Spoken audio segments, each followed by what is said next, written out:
हाल ही में मुंबई तब हिल गई जब रेलवे स्टेशन पर एक लड़की पर तेजाबी हमला हुआ। जब पूरी कहानी सामने आई तब तस्वीर और भी डरावनी और भयावह लगने लगी। एसिड अटैक किसी भी बंदूक या खंजर से भी ज़्यादा खतरनाक है। पीड़ित लड़की आपके सामने नहीं आती क्योंकि उनके चेहरों से आप असहज हो सकते हैं।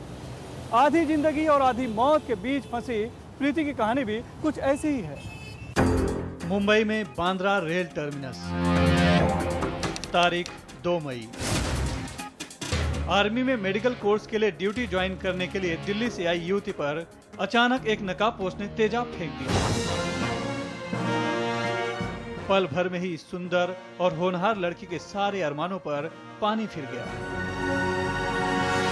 दाईं आंख पूरी तरह से खराब हो चुकी है, बाईं आंख में भी जख्म हो गया है। चेहरा तो इतना झुलस गया है कि इसको बयां कर पाना हमारे लिए भी मुश्किल है। लड़के को ढूंढ के ला दो, उससे ये पूछना उसका कसूर क्या था, क्यों किया उसने ऐसा। बस एक बार वो लड़का मिल जाए। वो तो बिल्कुल ही सिंपल लड़की है, उसने कभी किसी से ऐसा नहीं किया, सबके साथ हंसमुख रहती है, फिर क्यों किया उसने ऐसा। आज नहीं तो कल हो सकता है ये आरोपी पकड़ा भी जाए और वजह भी पता चल जाए। लेकिन प्रीति की जिंदगी में तो अब वो खुशियां शायद ही कभी लौटे। प्रीति ठीक भी हो जाए तो भी सेना उसे नौकरी पर रखेगी या नहीं, कुछ कहा नहीं जा सकता। तो हमेशा एक ही बात लिख के देती है। वो लिखती है, कहती है कि वहाँ जाओ हॉस्पिटल में और पता करो, मैं ज्वाइन करना चाहती हूँ, मैं नौकरी करना चाहती हूँ, छोड़ना नहीं चाहती। बार बार वो ये लिखती है, प्लीज़ अंकल वहाँ जाओ, पता करो। मैंने इतनी तैयारी की है, इतनी मेहनत की है, ये मुझे मतलब इसकी सज़ा क्यों। तेजाब की शिकार प्रीति अकेली लड़की नहीं है। देश में हजारों ऐसी लड़कियां हैं जो बिना किसी कसूर के लोगों की नजरों से बचकर पर्दे में रहने को मजबूर हैं, लेकिन उनकी जिंदगी बेकार करने वाले खुलेआम बाहर घूम रहे हैं। हमारे यहाँ के जो कानून हैं दूसरे देशों के कंपैरिजन बहुत लैक्स हैं। पाकिस्तान में under section 7A and B उन्होंने लास्ट ईयर पास किया है, उसमें डबल मर्डर के चार्जेस इनके ऊपर लग सकते हैं, 30 साल तक सजा हो सकती है।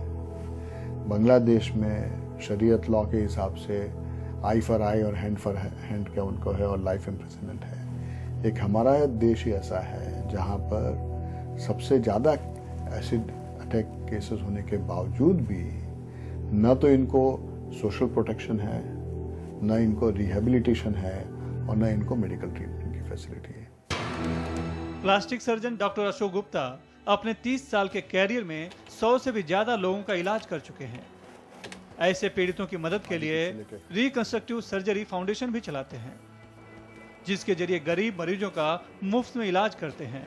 डॉक्टर गुप्ता का मानना है कि तेजाब का हमला किसी भी दूसरे हमलों से खतरनाक और जघन्य है, क्योंकि इसका इलाज एक तो बहुत खर्चीला है, दूसरे प्लास्टिक सर्जरी से भी पुराना चेहरा किसी भी हालत में वापस नहीं आ पाता। एसिड फेंकने के बाद में चाहे कितने भी अटेम्प्ट हो, कितने भी सर्जरी हो, मेरा 35 साल का आज का एक्सपीरियंस है, कई पेशेंट मुझे 70 से ज़्यादा ऑपरेशन करने पड़े हैं, लेकिन कभी भी नॉर्मल फेस कभी नहीं हो सकता। हम पैचेस में स्किन अलग अलग जगह से लेके लगाते हैं, उसमें आँख बंद हो सकती है, नाक का शेप आ सकता है, लिप का शेप आ सकता है, लेकिन वो पूरा एक यूनिफॉर्म पीस दिखे एक साथ, वो पॉसिबल नहीं है। ऐसे में सरकार की जिम्मेदारी बढ़ जाती है। तेजाब पीड़ितों के लिए कोई सरकारी योजना नहीं है और न ही उन्हें कोई विकलांग मानता है।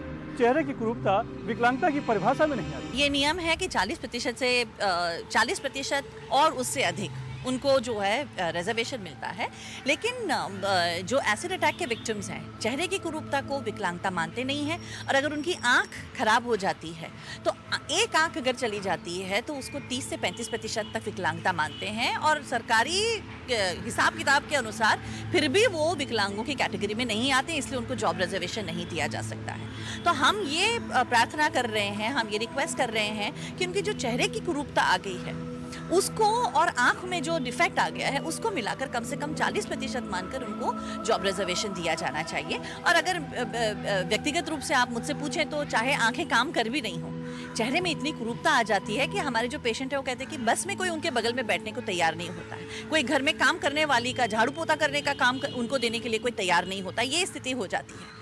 तो चेहरे की जो कुरूपता है जो डिसेबिलिटी ऑफ द फेस है उसको विकलांगता में शामिल करना बहुत ज़रूरी है। तेजाबी हमले इसलिए बढ़ रहे हैं क्योंकि ये एसिड बेहद सस्ते में बिक रहा है, वो भी बिना किसी रोक टोक के। सरकार पर कई बार दबाव बनाने के बाद भी कोई भी सख्त कदम नहीं बनाया जा सका है।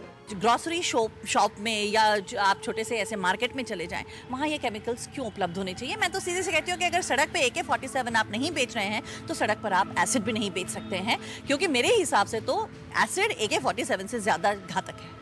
हाइड्रोक्लोरिक और सल्फ्यूरिक एसिड जैसे खतरनाक तेजाब आसानी से बाजार में उपलब्ध हैं और कोई भी इसे खरीद सकता है। There is Justice Lodha's judgment also कि sale of acid must be restricted and only it should be given to the licensed person। और अगर जो बिकेगा, जैसे डीलर है, डिस्ट्रीब्यूटर है और owner of the shop should be equally responsible और उसको पनिशमेंट है। प्रीति राठी की जिंदगी अब दो राह पर खड़ी है। वो अपने पैरों पर खड़ी होना चाहती थी, इसलिए कड़ी परीक्षा से गुजरकर सेना की नर्स बनी। अब नौकरी लगने के ठीक पहले वो अस्पताल में है, वो बोल नहीं पा रही है। आप और हम भले ही प्रीति को न जानते हों, लेकिन उसकी इन चिट्ठियों को जरूर देखें, आपको पता चल जाएगा कि प्रीति कैसी लड़की है। मौसी, मम्मी को पता लगेगा तो वो परेशान होंगी, उनको संभाल लेना और मेरी बहनों की सुरक्षा करना। घर में पैसे कम हो तो कुछ मैंने डायरी में रखे हैं, वो ले लेना। पापा की तबीयत का ख्याल रखना।